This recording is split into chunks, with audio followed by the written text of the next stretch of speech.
শিক্ষিকা ও শিক্ষাকর্মীবৃন্দের সসম্মানে তাদের পদে অবিলম্বে প্রতিষ্ঠিত রাখতে হবে। চাল কাকর এক করে যোগ্যদের পরিশ্রম অধ্যাপনাকে শিক্ষাকে রাজনীতির অঙ্গন থেকে মুক্ত রাখতে হবে।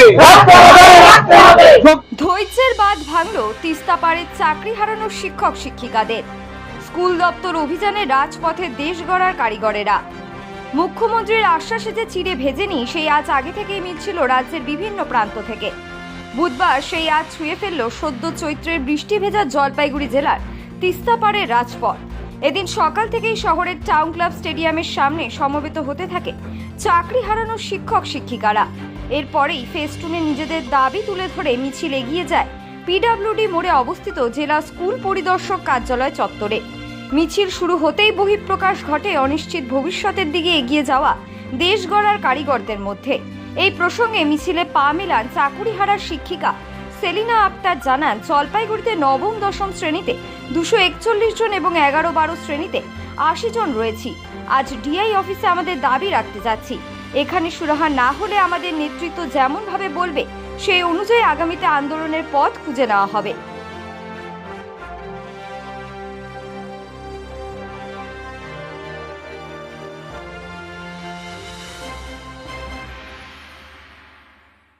সারা দিয়েছিল বলেছিলেন স্বেচ্ছাসেবক ভলেন্টারি আমরা মানছি না, এটা আমরা স্পষ্ট এর আগেও জানিয়ে দিয়েছি, এখনো জানাচ্ছি। আমরা আজকে কি কর্মসূচি? আজকে আমাদের ডিআই অফিস অভিযান হচ্ছে।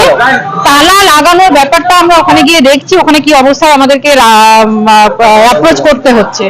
এবার বিষয়টা হচ্ছে যে আমরা ডিআই অফিসে এই কারণেই এসেছি, কারণ যেখান থেকে আমাদের স্যালারি রিকুইজিশন হয় এবং ডিরেক্ট এডুকেশন ডিপার্টমেন্টের সাথে যেটা যুক্ত, তো সেখানে আমরা আমাদের যন্ত্রণার দায়ে আমাদের সামনের মাসে স্যালারি যেন হয়, যেখান থেকে রিকুইজিশন হয়, সেই কারণেই আমরা আজকে ডিআই অফিস অভিযান করছি। না হয়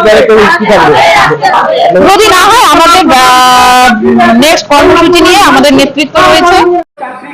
সরকারের জন্য মানে সরকার মানে এসএসসি যে আমাদের নথি দেয়নি জমা, হ্যাঁ তার জন্য আজকে কি করছেন? আজকে আমাদের এখানে ধর্ণা মঞ্চ। হ্যাঁ, রাস্তায় অবরোধ করেছেন? হ্যাঁ, রাস্তা অবরোধ। কেন? আমাদের হকের চাকরি পাওয়ার জন্য, যাতে আমরা সুপ্রিম কোর্টে বিচার দেয়, এটার জন্য। কি নাম আপনার? কোন school? Jharmaguri Pradhanpara junior high school. হ্যাঁ, Jharmaguri Pradhanpara junior high school. শিক্ষিকা এবং শিক্ষাকর্মী যারা রয়েছেন তারা এই মুহূর্তে